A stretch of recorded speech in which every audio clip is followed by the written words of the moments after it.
बिहार की राजनीति में अपने चरम पर है।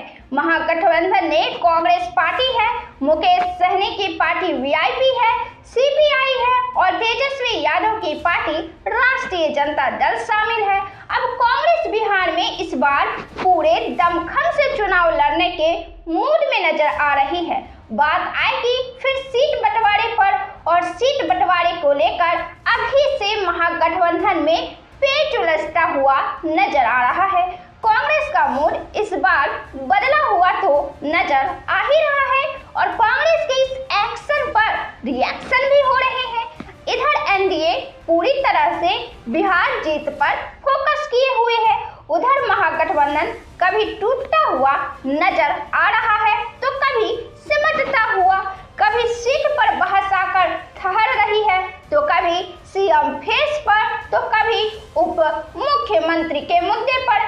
अभी हाल ही में यह चर्चा तेज थी कांग्रेस पार्टी में कि तेजस्वी ही बिहार के मुख्यमंत्री बनेंगे।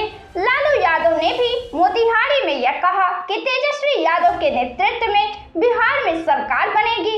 इस बात पर पूर्व कांग्रेस के प्रदेश अध्यक्ष अखिलेश प्रसाद से भी मुहर लगा दी थी। हालांकि यह बात उन्होंने तब कहा जब वे अपने पद पर नहीं थे, लेकिन कांग्रेस पार्टी में ही तेजस्वी के सीएम फेस के मुद्दे पर बहस छिड़ गई। एक तरफ तो एनडीए पूरे जोर शोर से नजर आ रही है मैदान में और अब तो नीतीश के नाम पर मोदी ने मुहर भी लगा दिया है।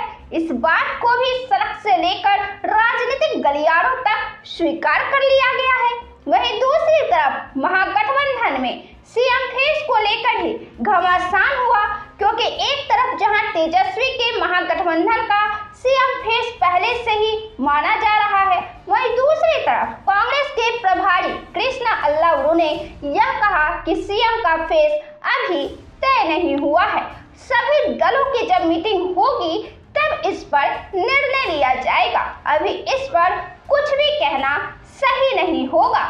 एक बार फिर भागलपुर के विधायक अजीत शर्मा ने कहा कि सीएम फेस से अधिक जरूरी सीटों का सही बंटवारा है। आपको बता दें कि साल के शुरुआत में ही तेजस्वी यादव ने यह भी ऐलान कर दिया था कि इस बार सीटों का बंटवारा इस रणनीति के तहत होगा कि उम्मीदवार के जीतने की संभावना 100% होगी और तेजस्वी के भाषणों से यह भी स्पष्ट होता है कि वे इस बार बिहार में सरकार बनाने के मूड में हैं। पिछले चुनाव में उनकी पार्टी बिहार में सबसे बड़ी पार्टी बनकर भी उभरी थी और यह संभव हुआ था सिर्फ और सिर्फ तेजस्वी यादव के मेहनत के बदौलत। तेजस्वी के ऐलान के बाद ही बिहार में अपनी कांग्रेस में अपनी रणनीति तेजस्वी के ऐलान के बाद ही